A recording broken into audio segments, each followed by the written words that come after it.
on the North Side tour last month.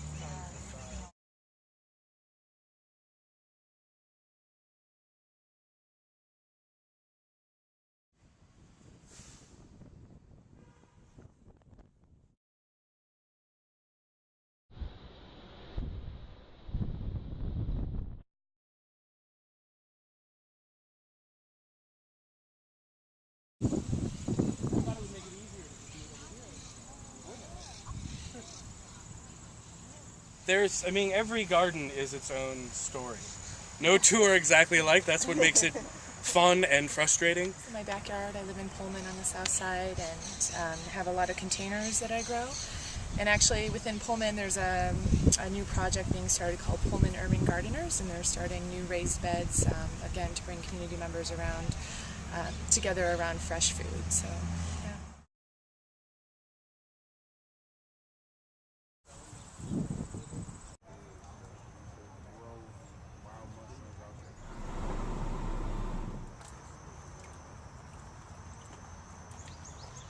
Carbon and 25% nitrogen.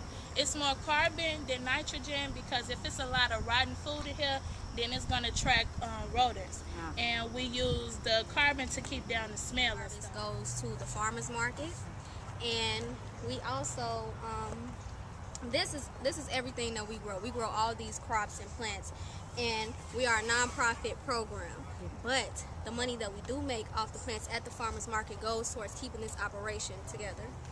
Here I do pretty much anything my boss tells me to do, whether it's seeding, digging mulch with woodchucks, weeding the plants, upkeeping them, watering them, and building the compost bins, anything.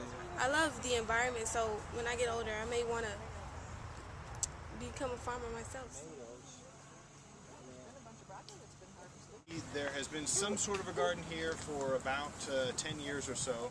It all started off up on this sort of corner or triangular lot up there as sort of a flower garden, and then a number of years ago they moved over here.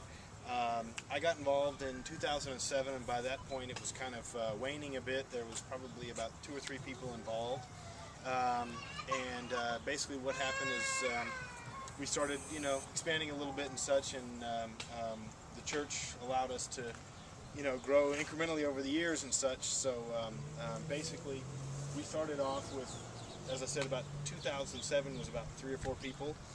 We did a big expansion in 2008 when I started coordinating the garden, and we had about 39 plots at that point with about 12 people involved.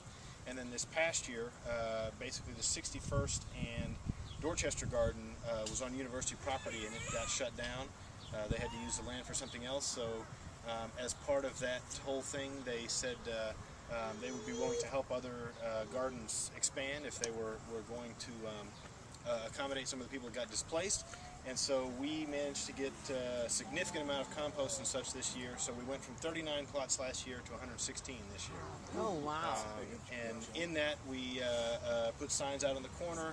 We distributed flyers in 3 blocks in every direction, and we got about 65% people from this neighborhood directly. In the first year we were getting going, our focus wasn't really on pulling people in, it was just dealing with dirt and stuff. And we had, as soon as you sent out an email, we had a lot of interest from Hyde Park and such. And this year we made more of a concerted effort to really get, people who are close to the garden interested and such. And fortunately, that's really paid off. My crazy of course, because I picked a few of those last week. And then the watermelon, I see little balls coming in over there, so that's exciting. On the outside, this is things that we planted that are available to signage and such along the fence kind of thing.